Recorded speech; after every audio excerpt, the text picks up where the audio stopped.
Hello everybody, it's me once again, back with another episode of Yooka-Laylee.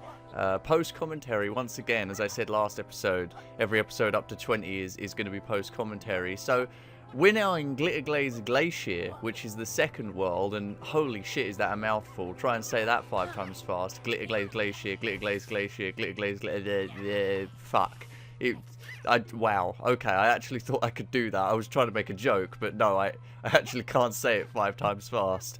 Okay, well, I didn't even say it that fast anyway. Anyway, what am I doing? Jesus. I come back into the videos and suddenly I'm an idiot. Oh well, I suppose it doesn't matter. So, Glitterglaze Glacier is the token ice world. Or water world for this game. Although technically I would assume the water world to be the next world along, which I'm not going to ruin. So I don't know. Maybe this is the sort of water world, ice world of this game. I mean, it's definitely the ice world. I mean, look at it for God's sake. It's a very nice looking world. I know I said in the last video I was very happy to get out of World 1 because it was getting a bit monotonous and boring just being in the same old world forever. It's one of the things people complain about with this game is how the worlds get very boring very quickly because you have to be in them for so long. But, you know, I find them enjoyable anyway. It's just because I'm Let's Playing.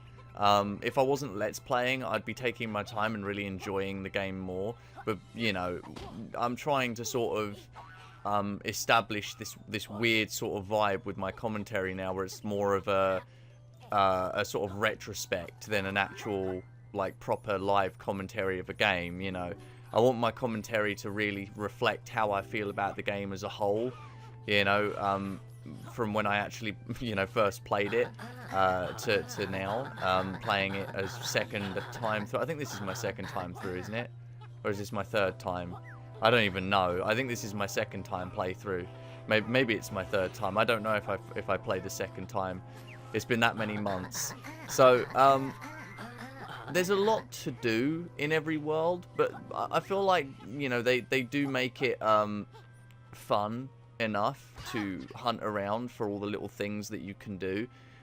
These ghosts are usually quite fun to hunt around. I mean, they're supposed to be the Jinjos of this game, these ghosts, and each one, compared to the Jinjos, each one of these ghosts actually has a different way to be caught. One of them you have to shoot a sonar directly at it to make it appear so you can catch it. This one you have to let it run after you, and then it will briefly stop for about 2 or 3 seconds and give you a chance to hit it, and you have to hit it like 4 times, I think is what I did just there, before it will let you catch it. And there's another one that you have to feed it. There's just tons of these things, and they're hidden all over the bloody place, and some of them are hidden really well as well, so I actually really like the ghosts. This area of the game reminds me very much of the boiler room in, was it Witchy World?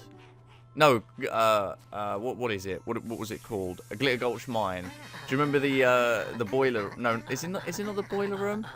No. Do you know the room in Glitter Gulch Mine where you have to shoot fire eggs into the machines to light the machines up? That's what that reminds me of. Very subtly, you know. It's one of those things. So, one of the things that I have regretted not saying is how much I actually love the collectibles in this game. I think they all look absolutely amazing, and I think they're all hidden very, very well for people who like the collectathon style of game, you know. These snowmen here, they remind me of something, but I can't remember what. I'm trying to think. I suppose they actually just remind me of the snowmen from Freeze Easy Peak, you know. They just do, because they're snowmen. What do you expect? They all want hats in this level. They're all asking for you to find their hats, and their hats are in these little piles of snow, like the one next to me. There's about 5 of those in the level, and you can't break them with anything except the special thing you can turn into in this level. So, but yeah.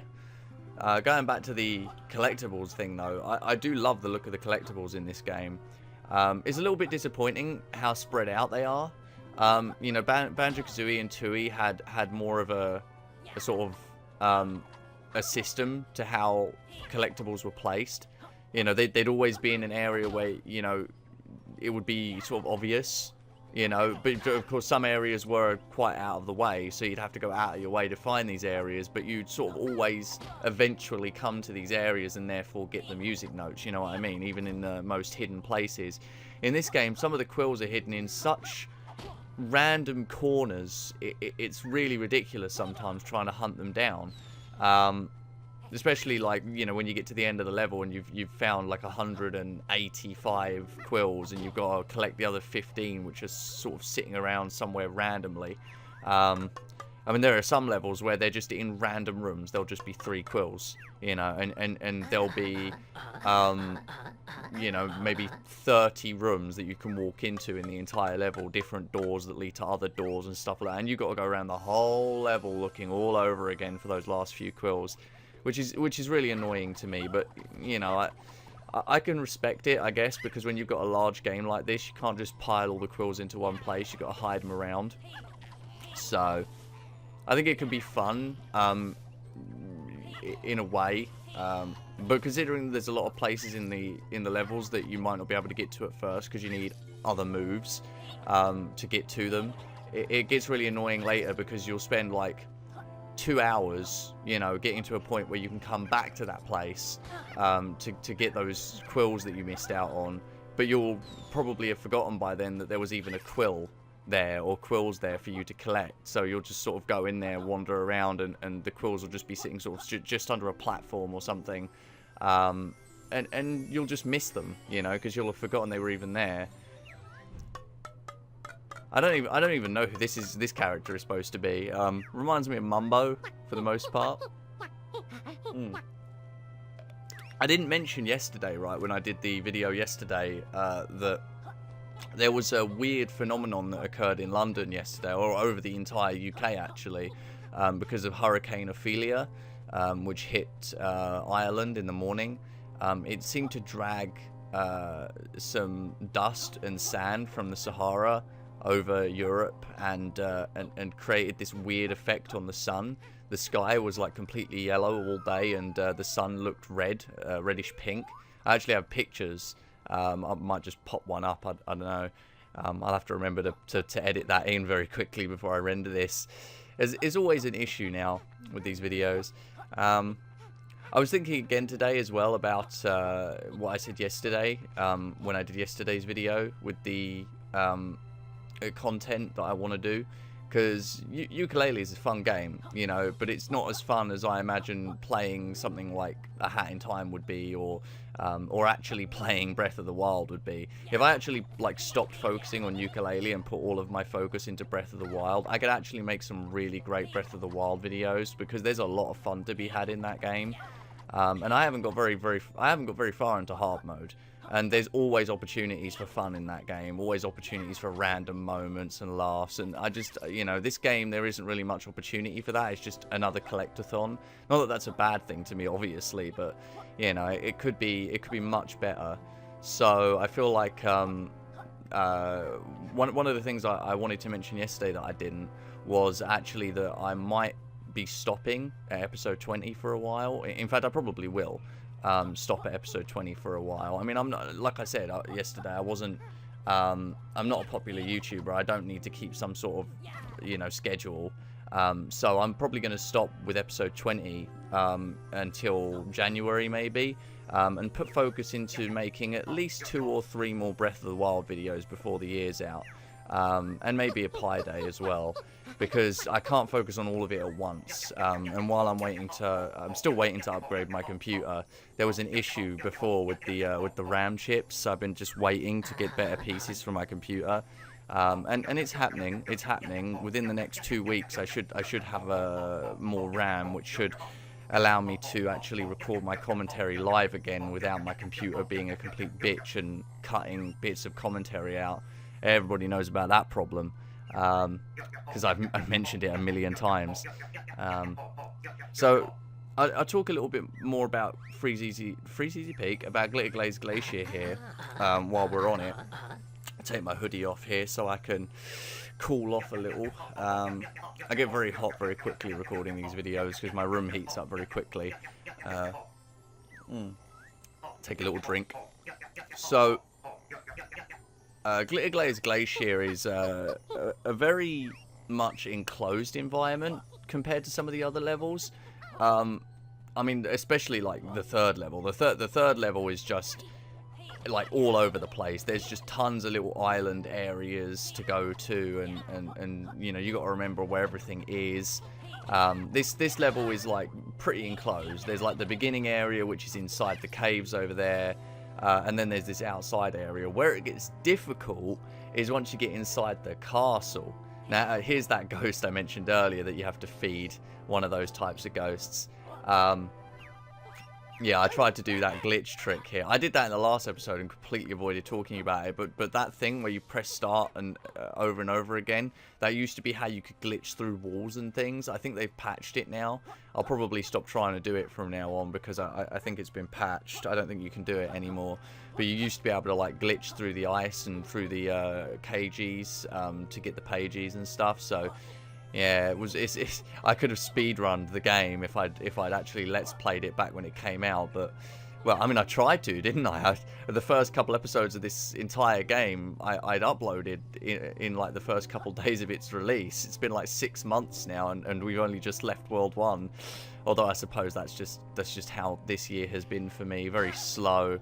I do apologise for that, but you know, there's not much I can do about it. Also, I noticed as well, people don't know how to fight these bees. You just stun them with the sonar attack and then you hit them. It's really easy. People didn't know how to fight those bees, I don't think.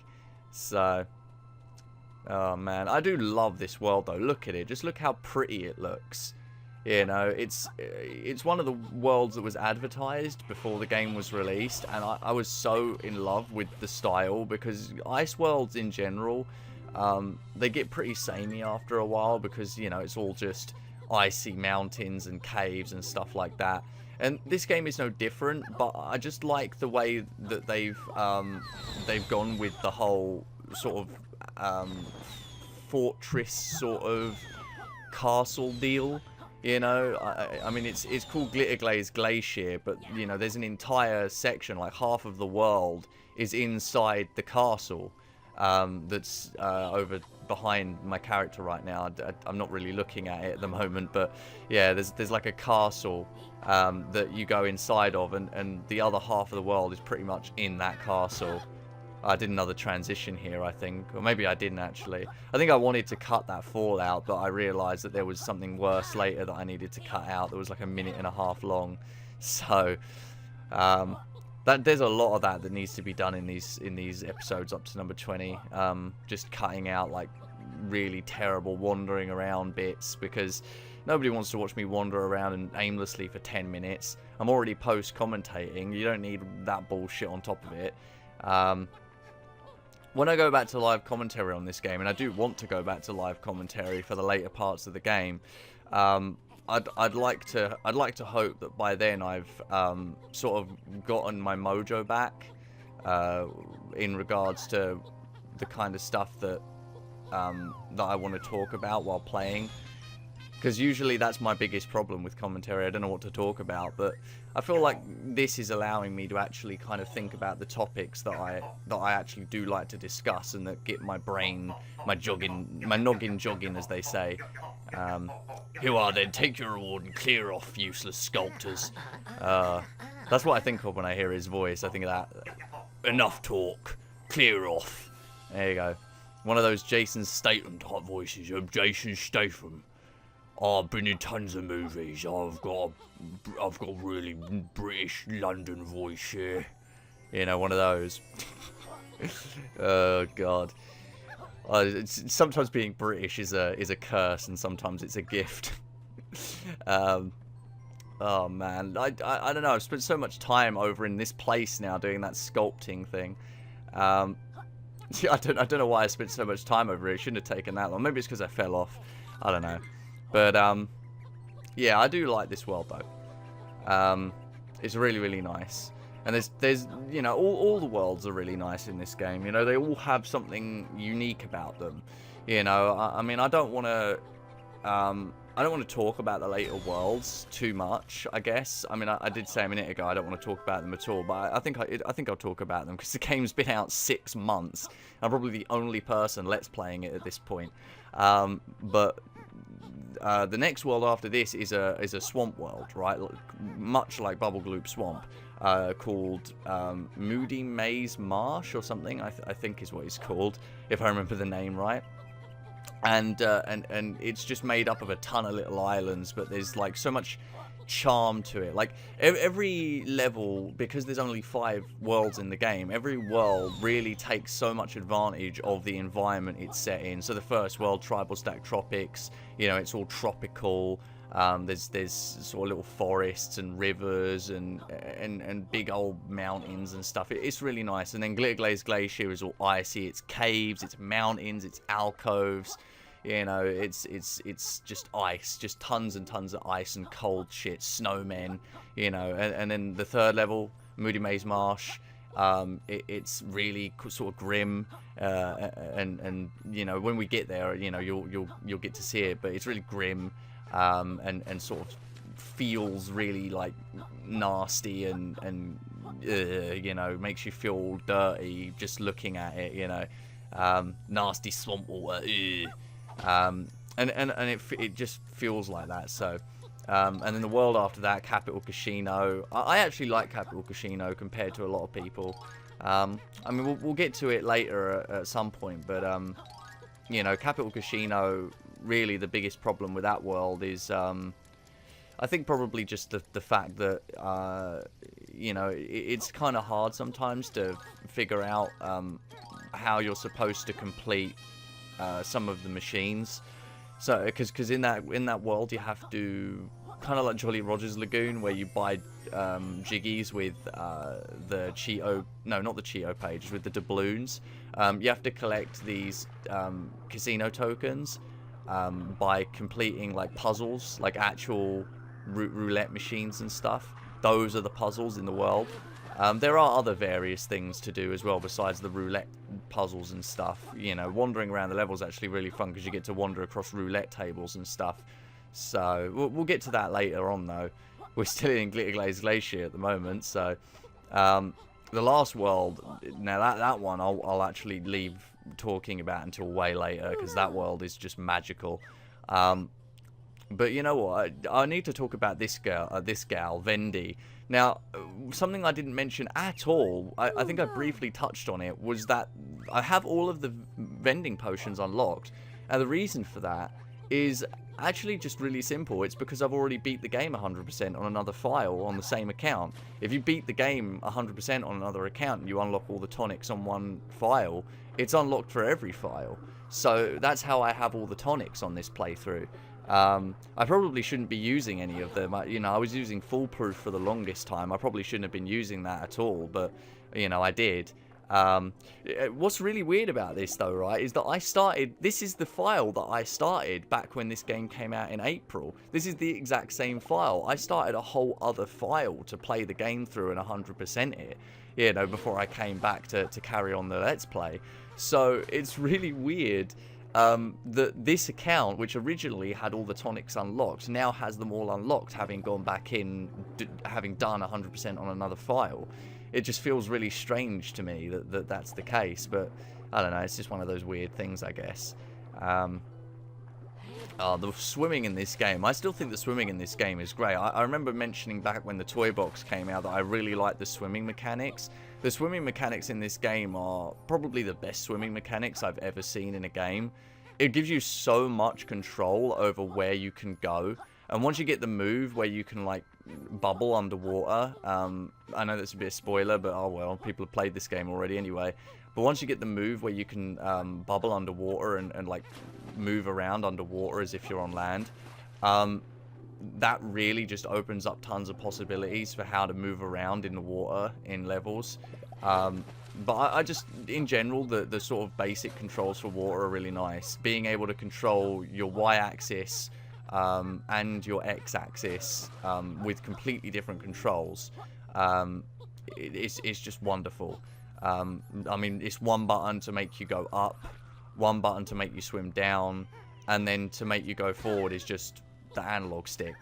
That's it. The analog stick controls your direction, and 2 buttons control up and down. That's it. It's so simple, yet so much better than most other games' water controls. So, oh, that fucking Kartos. I had to cut like tons of that fucking Kartos out when I do that. I do it in the next episode. Spoilers. Speaking of which, we're actually coming up to the end here. There's about 2 minutes left.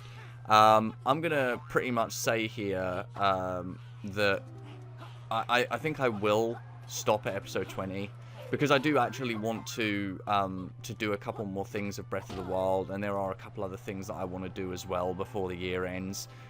There's some special occasions coming up that I want to really like take advantage of to make some videos for, like October 31st, November 25th, December 25th. You know, just like there's some general dates coming up that I really want to take advantage of, so I'm gonna do that.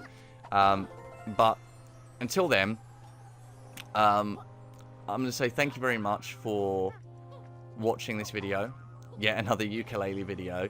I know these commentaries are very strange, very, very strange, just because of the fact that I generally am not just as enthusiastic as I could be, but you know, I'm enjoying myself watching these videos and actually getting an opportunity to really pay close attention to the game as it is. So yeah, I'm having a good time. Thank you very much for watching, and I will see you next time. Bye everyone.